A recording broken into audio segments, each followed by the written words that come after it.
Praise the Lord. நம்ம வந்து Christmas அப்போ வந்து அநேக பொருட்கள் வந்து நம்ம யூஸ் பண்ணுவோம் கிறிஸ்மஸை செலிப்ரேட் பண்ணுறதுக்கு. அதில் நம்ம வந்து அதிகமாக யூஸ் பண்ணுற ஒரு பொருள் வந்து ஒரு கோல் ஷேப்பில் ரெட் அண்ட் ஒயிட் கலரில் இருக்கும் ஒரு ஸ்டிக் யூஸ் பண்ணுவோம்.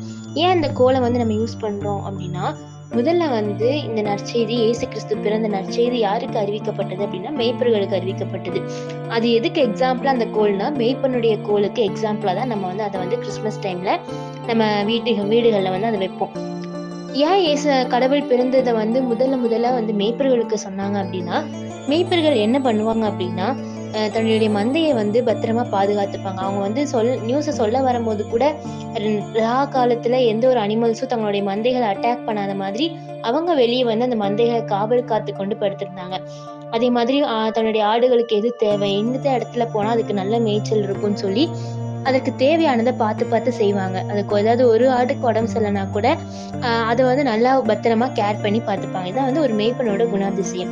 இயேசு கிறிஸ்து இந்த பூமியில ஒரு நல்ல மேய்ப்பனா வந்து வந்தார். யோவான் 10:11 சொல்லுது, நானே நல்ல மேய்ப்பன் ஆடுகளுக்காக தன் ஜீவனை கொடுக்கிறான் அப்படின்னு. அப்ப இயேசு கிறிஸ்து ஒரு மேய்ப்பனா நம்மளை வந்து பாதுகாக்கிறதுக்காக, நம்மளை வந்து பராமரிக்கிறதுக்காக, நம்மளை வந்து பத்திரமா டேக் கேர் பண்ணிக்கிறதுக்காக வந்து ஒரு நல்ல ஒரு மேய்ப்பனா வந்து இயேசு கிறிஸ்து இந்த பூமியில வந்தாரு அப்படின்றத சொல்றதுக்காக தான் நம்ம என்ன பண்றோம், கிறிஸ்மஸ் காலங்கள்ல இந்த மாதிரி கோல்களை வந்து வீடுகள்ல வைக்கிறோம். அந்த கோலுக்கு வந்து அர்த்தமும் வந்து இதுதான்.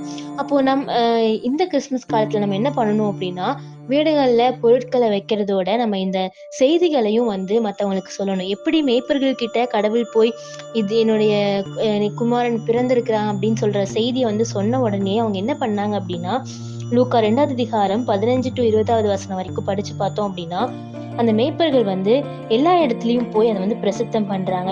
இந்த மாதிரி கடவுள் வந்து எங்களுக்கு சொன்னாரு அப்படின்னு சொல்லிட்டு போய் பிள்ளைய பார்த்துட்டு அதை போய் எல்லா இடத்துலயும் வந்து சொல்றாங்க. அதை கேட்ட எல்லாருமே வந்து ஆச்சரியப்பட்டு இப்படிலாம் நடந்துச்சா அப்படின்னு சொல்லி பாக்குறாங்க. 17-18 வசனம் பாருங்க. அந்த பிள்ளையை குறித்து தங்களுக்கு சொல்லப்பட்ட சங்கதியை பிரசித்தம் பண்ணினார்கள். மேய்ப்பராலே தங்களுக்கு சொல்லப்பட்டதை கேட்ட யாவரும் அவைகளை குறித்து ஆச்சரியப்பட்டார்கள். அப்போ அந்த மேய்ப்பர்கள் தாங்க கேட்ட செய்திய போய் பார்க்கறது மட்டும் இல்லாம அதை எல்லாத்துக்கிட்டையும் பிரசித்தப்படுத்தினாங்க. அதை கேட்ட எல்லாரும் ஆச்சரியப்பட்டாங்க. அப்போ இந்த பண்டிகை நாட்கள்ல நம்ம செய்ய வேண்டிய முக்கிய காரியம், நம்மளுக்கு தெரிஞ்ச நற்செய்திய நம்ம வந்து மற்றவங்களுக்கு சொல்லணும். அதுக்குதான் இந்த பொருட்களை நம்ம உபயோகப்படுத்துறோம். ஸோ இதை வச்சு நம்ம மற்றவங்க பார்க்கும் போது அவங்க கிட்ட அந்த நற்செய்தி நம்ம பகிர்ந்துக்குவோம். ஒரு உண்மையான கிறிஸ்மஸை வந்து நம்ம செலிப்ரேட் பண்ணுவோம். தேங்க்யூ.